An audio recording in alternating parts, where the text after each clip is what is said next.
Number one, put God first. Put God first in everything you do. Everything that you think you see in me, everything that I've accomplished, everything that you think I have, and I have a few things, everything that I have is by the grace of God. Understand that. It's a gift. 40 years ago, March 27th, 1975, it was 40 years ago, just this past March, I was flunking out of college. I had a 1.7 grade point average. I hope none of you can relate. I had a 1.7 grade point average. I was sitting in my mother's beauty shop. They still call it beauty shop now? What they call it now? Yeah, I was sitting in the beauty parlor. I was sitting in my mother's beauty parlor, and I'm looking in the mirror, and I see behind me this woman under the dryer. And every time she looked up, every time I looked up, she was looking at me, just looking me in the eye. And I didn't know who she was, and I said, she said, somebody give me a pen, give me a pencil, I have a prophecy. March 27, 1975, she said, boy, you are gonna travel the world and speak to millions of people. Now mind you, I flunked out of college. I'm thinking about joining the army. I didn't know what I was gonna do, and she's telling me I'm gonna travel the world and speak to millions of people. Well, I have traveled the world, and I have spoke to millions of people. But that's not the most important thing, the success that I had. The most important thing is that what she taught me and what she told me that day has stayed with me since. I've been protected, I've been directed, I've been corrected. I've kept God in my life, and it's kept me humble. I didn't always stick with him, but he always stuck with me. So stick with him in everything you do.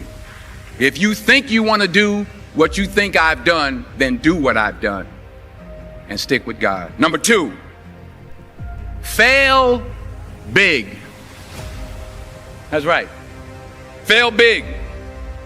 Today's the beginning of the rest of your life, and it can be very frightening. It's a new world out there. It's a mean world out there, and you only live once. So do what you feel passionate about. Take chances professionally. Don't be afraid to fail. There's an old IQ test, was 9 dots, and you had to draw 5 lines with a pencil within these 9 dots without lifting the pencil. The only way to do it was to go outside the box. So don't be afraid to go outside the box. Don't be afraid to think outside the box. Don't be afraid to fail big, to dream big. But remember, dreams without goals are just dreams, and they ultimately fuel disappointment. So have dreams, but have goals. Life goals, yearly goals, monthly goals, daily goals. I try to give myself a goal every day. Sometimes it's just to not curse somebody out. Simple goals, but have goals. And understand that to achieve these goals, you must apply discipline and consistency. In order to achieve your goals, you must apply discipline, which you have already done, and consistency every day, not just on Tuesday and miss a few days. You have to work at it every day. You have to plan every day. You've heard the saying, we don't plan to fail, we fail to plan. Hard work works. Working really hard is what successful people do. And in this text, tweet, twerk world that you've grown up in, remember, just because you're doing a lot more doesn't mean you're getting a lot more done. Remember that. Just because you're doing a lot more doesn't mean you're getting a lot more done. Don't confuse movement with progress. My mother told me, she said, yeah, because you can run in place all the time and never get anywhere. So continue to strive, continue to have goals, continue to progress. Number 3, you'll never see a U-Haul behind a hearse. I'll say it again. You'll never see a U-Haul behind a hearse. I don't care how much money you make, you can't take it with you. And it's not how much you have. It's what you do with what you have. We all have different talents. Some of you will be doctors, some lawyers, some scientists, some educators, some nurses, some teachers. Yeah, okay. Some preachers. The most selfish thing you can do in this world is help someone else. Why is it selfish? Because the gratification, the goodness that comes to you, the good feeling that I get from helping others, nothing's better than that.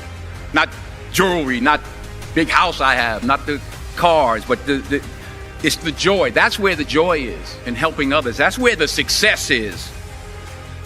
Finally, I pray that you put your slippers way under the bed tonight, so that when you wake up in the morning, you have to get on your knees to reach them. And while you're down there, say thank you for grace. Thank you for mercy. Thank you for understanding. Thank you for wisdom. Thank you for parents.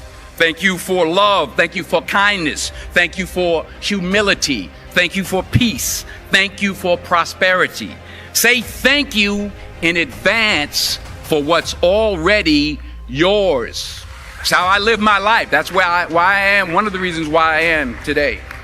Say thank you in advance for what is already yours. True desire in the heart for anything good is God's proof to you, sent beforehand to indicate that it's yours already. I'll say it again. True desire in the heart, that itch that you have, whatever it is you want to do, that thing that you want to do to help others and to grow and to make money, that desire, that itch, that's God's proof to you, sent beforehand already to indicate that it's yours. And anything you want good, you can have. So claim it. Work hard to get it. When you get it, reach back. Pull someone else up. Each one, teach one. Don't just aspire to make a living. Aspire to make a difference.